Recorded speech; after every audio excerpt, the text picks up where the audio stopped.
Hi guys, this Nashna Rathore, welcome to my channel. आज मैं एक नई वीडियो के साथ आया हूँ और दूसरा पब्लिक एडमिनिस्ट्रेशन थिंकर जो बहुत ही इंपॉर्टेंट थिंकर है, उसका नाम है फ्रेडरिक वेंसलो टेलर। पहली वीडियो में हमने हेनरी फाइल को किया था और इस वीडियो में फ्रेडरिक वेंसलो टेलर को समझने की कोशिश करेंगे। तो F.W. टेलर जो थे ये एक मैकेनिकल इंजीनियर थे बाय प्रोफेशन। हाँ, इन्होंने एक मिडवेला बेंथम स्टील कंपनी में काम किया है। तो उसके बाद क्या हो गया कि उसकी थ्योरी जो उन्होंने थ्योरी दी वो मतलब एडमिनिस्ट्रेशन के फील्ड में उसको साइंटिफिक मैनेजमेंट अप्रोच भी कहा जाता है, या इसको हम टेलरिज्म भी बोला जाते हैं, क्योंकि टेलर से निकली है तो टेलरिज्म भी बोलते हैं। और सबसे इम्पॉर्टेंट अगर देखा जाए कि उनकी जो थ्योरी है बहुत ज़्यादा मोस्ट इम्पॉर्टेंट अप्रोच है एडमिनिस्ट्रेटिव थ्योरी में।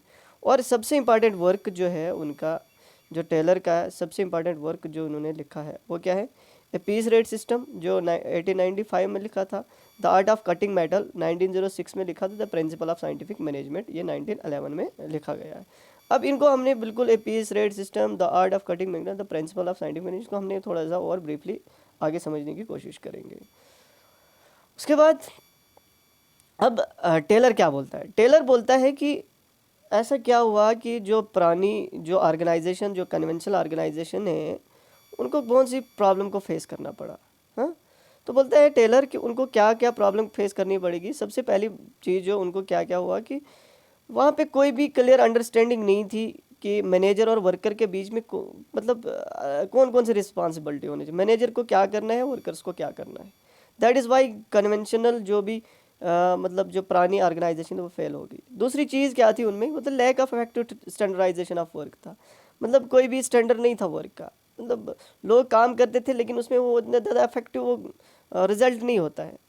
और उसके बाद बोलते बहुत ज़्यादा कम लो प्रोडक्टिविटी होती थी काम में, और जो भी डिसीजन लिया जाता था वो अनसाइंटिफिक डिसीजन होता था कन्वेंशनल जो ऑर्गेनाइजेशन थी। और सबसे बड़ी प्रॉब्लम जो होती थी वो क्या थी? The problem of soldiering.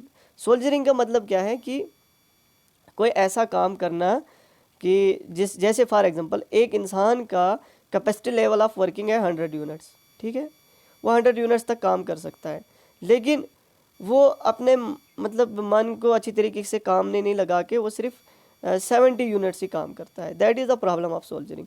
हालांकि उसका कैपेसिटी लेवल तो 100% है, मतलब he can produce 100 units of product, but लेकिन वो सिर्फ 70 यूनिट्स ऑफ प्रोडक्ट जो है प्रोड्यूस कर रहा है। क्यों? ये प्रॉब्लम ऑफ सोल्जरिंग है। बोलते हैं ये सारी प्रॉब्लम जो थी ये चल रही थी किसमें? जो पुरानी कन्वेंशनल ऑर्गेनाइजेशन थी, तभी जो है पुरानी जो ऑर्गेनाइजेशन वो फेल होगी। उसके बाद क्या बोलता है कि ए जो पहला वर्क जो उनका है वो ये है ए पीस रेट सिस्टम। अब पीस रेट सिस्टम में वेंसलो टेलर क्या बोलते हैं कि इसमें क्या होना चाहिए, क्या चीज़ होनी चाहिए पीस रेट सिस्टम में? बोलते observation of work through time study. पहली चीज़ पीस रेट सिस्टम में ये चीज़ होनी चाहिए कि एक कम टाइम में हमारे पास ज़्यादा काम होना चाहिए। वो कैसे होगा? बोलते हमने टाइम को इफेक्टिवली यूज़ करना है। हमने देखना है कि वर्कर जो है वो कैसे काम करेंगे। हम स्टाफ वॉच का यूज़ करेंगे, वर्कर कितना टाइम वेस्ट कर रहे हैं, किन किन चीज़ों पे अपना टाइम वेस्ट कर रहे हैं। अगर 1 घंटे में काम हो रहा है पूरा, तो उस 1 घंटे के बजाय वो 2 घंटा क्यों लगा रहे हैं? वो जो वेस्टेज ऑफ टाइम है उसको बचाने के लिए हम स्टाफ वॉच का यूज़ करेंगे, और स्टाफ वॉच हम उसी जगह पे यूज़ करेंगे जब वर्कर जो है काम करेगा। ठीक है, पहली चीज़ पीस रेट सिस्टम में। दूसरी चीज़ क्या है? ए differential rate system. Differential rate system का मतलब ये होगा कि हमने जो है वर्क के अकॉर्डिंग जो है वेज देनी है। ठीक है, मतलब कि वर्क को हमने कैटेगराइज करना है। ठीक है, मतलब एक काम को अलग वेज दी जाएगी, दूसरे काम को अलग वेज दी जाएगी। वो इसलिए ऐसा इसलिए किया गया ताकि हमारे पास प्रोडक्टिविटी बढ़े। क्या बढ़े? प्रोडक्टिविटी बढ़े। पेइंग में नॉट पोजीशन। थर्ड चीज़ जो पीस रेट सिस्टम में आती है, हमने किसको? मैन को पे करना है, पोजीशन को नहीं। हमने वर्क को अकॉर्डिंग टू वर्क, जिस हिसाब से एक इंसान, एक बंदा एक ऑर्गेनाइजेशन में काम करेगा उसको उसी तरीके से वेज दी जाएगी। सेकंड जो वर्क है F.W. टेलर का है वो है the art of cutting metal. The art of cutting metal, ये जो आर्ट ऑफ कटिंग मेटल है ये उन्होंने मतलब ये वर्क जो है उनका कब आया? जब उन्होंने बहुत सारे 30,000 to 50,000 जो है रिकॉर्डेड एक्सपेरिमेंट की वजह से ये the art of cutting metal आया है।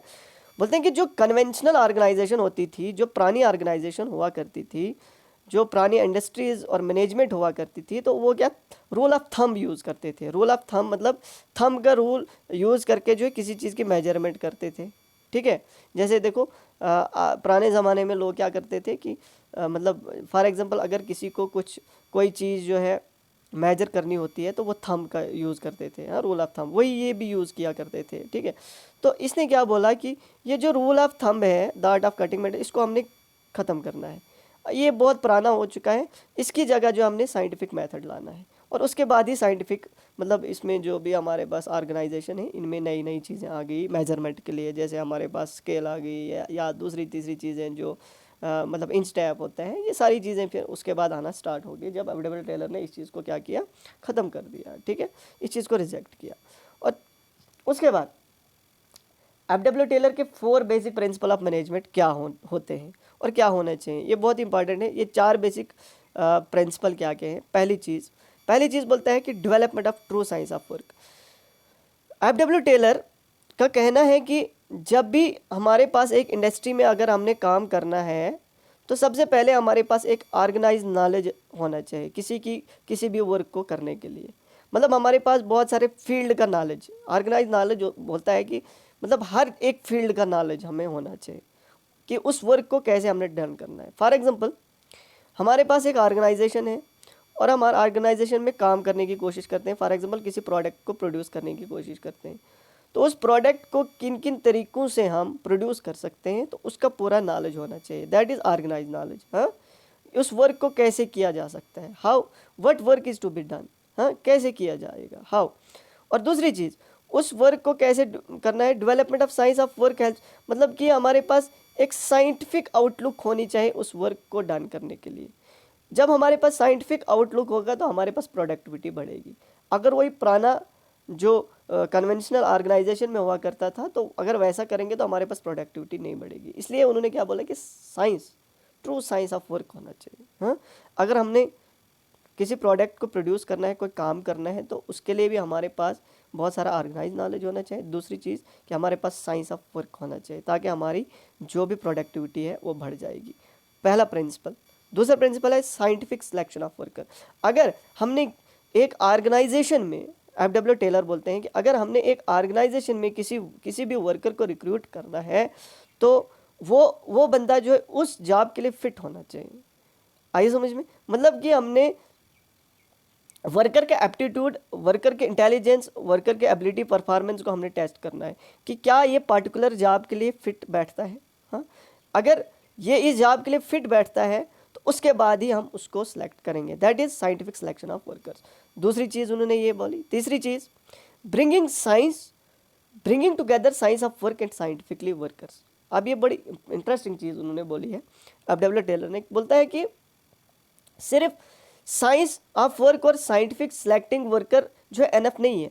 ये नहीं कि हम सिर्फ मतलब साइंस ऑफ वर्क, जैसे कि मैंने पीछे पॉइंट पढ़ा कि साइंस ऑफ वर्क करेंगे उससे क्या है, ऑर्गेनाइज नॉलेज आएगा, सिर्फ यही करना या साइंटिफिक सिलेक्ट करेंगे वर्कर्स को, यही एनफ नहीं है काम करें। हमें क्या करना है कि हमने इन दोनों चीज़ों को, साइंस ऑफ वर्क और वर्कर्स को टुगेदर लाना है।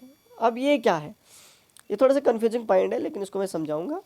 मतलब ये है कि जो वर्कर है, जो भी वर्कर होगा उसको हमने साइंटिफिक नॉलेज देना है। क्या करना है, साइंटिफिक नॉलेज देना है। अगर हमारे पास एक ऑर्गेनाइजेशन में पुराना वर्कर भी काम कर रहा है, अगर वो बेचारा कन्वेंशनली वाले ऑर्गेनाइजेशन से होके आया हुआ है और अभी तक काम कर रहा है, तो उसको भी हमने साइंटिफिक मेथड सिखाने हैं।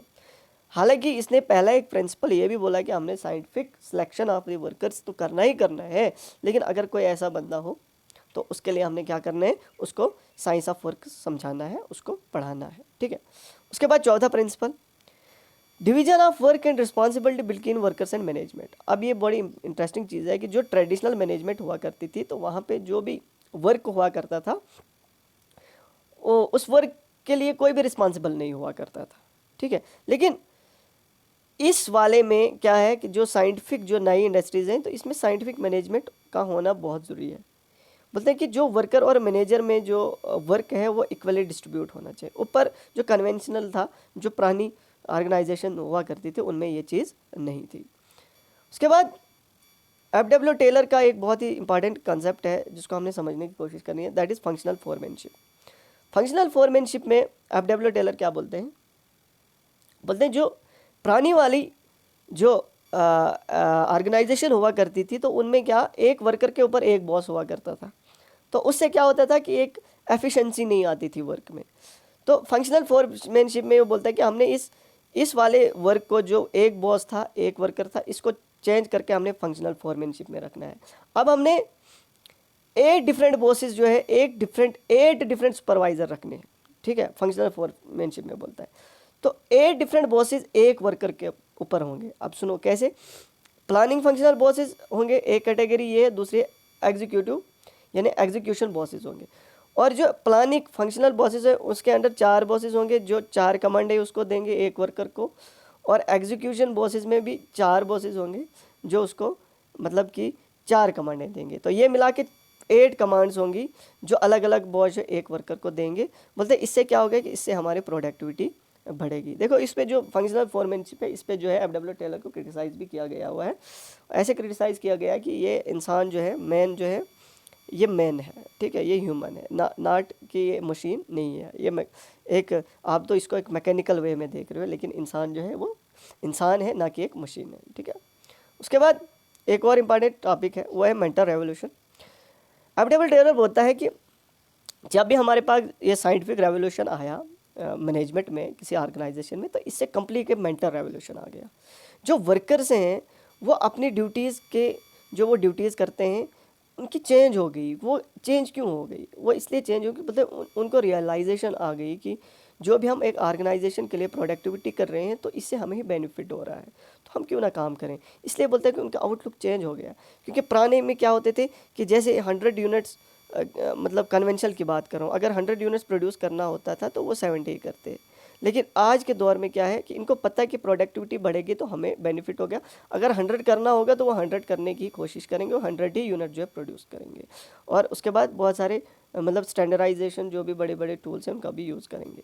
स्टैंडर्डाइजेशन ऑफ टूल से क्या मुराद है, जो हमारे पास क्या बोलते हैं एफ.डब्ल्यू. टेलर क्या बोलते हैं स्टैंडर्डाइजेशन ऑफ टूल से, बोलते हैं स्टैंडर्डाइजेशन ऑफ टूल जो है एक पर्टिकुलर जॉब के लिए हमें ज़रूरत पड़ती है।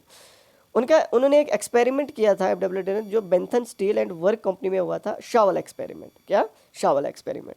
ये शावल एक्सपेरिमेंट में एफ.डब्ल्यू. टेलर ने क्या किया था कि बोलते हैं कि यहाँ पे क्या है, किसी भी बड़े बड़े मतलब बहुत ज़्यादा वेट उठाने के लिए एक बड़ा वेट हुआ करता था। मतलब फॉर एग्जाम्पल से समझाता हूँ स्टैंडर्डाइजेशन ऑफ टूल से क्या मतलब है।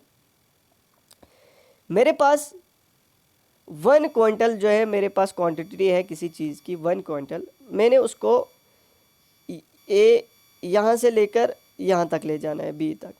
तो मेरे पास जो इस 1 क्विंटल को उठाने के लिए जो चीज़ होगी जिस पे मैं इसको उठाऊंगा वो 2 क्विंटल की होगी, वो 2 क्विंटल की होगी। तो 1 क्विंटल मैंने 2 क्विंटल से उठा के ए से बी तक पहुंचाना है, तो इसमें तो मुझे बहुत ज़्यादा वर्कर्स लगेंगे, मतलब 500 वर्कर मुझे यहाँ पे ज़रूरत होती है, ठीक है। अब एफ.डब्ल्यू. टेलर ने क्या किया, इसने क्या किया कि इसने इस वाले वेट को कम कर दिया। किसको? जो ए से लेकर बी तक ले जाने के लिए होता था। फॉर एग्जांपल वो कितना था, पहले मेरे पास 2 क्विंटल का हुआ करता था, उसको उसने ख़त्म करके उसने 40 kg का ही रखा, और उस पर ऊपर जो है लगभग 10 क्विंटल भी वो उठा के उसको ए से लेकर बी तक ले जा सकता है। तो उसमें बोलता है कि उसने क्या किया, नंबर डाउन किए वर्कर्स के, 500 से लेकर 140 तक की नंबर डाउन किए। बोलते हैं कि जब भी हम साइंटिफिक, ये किसकी वजह से हो गया, साइंटिफिक रेवोल्यूशन की वजह से, जो नई नई चीज़ें हमने लाई उसकी वजह से जो हमारे पास ये सारी चीज़ें हो गई। तो गाइज़ ये पूरा आज का टॉपिक था। आई होप कि आपको समझ में आया होगा।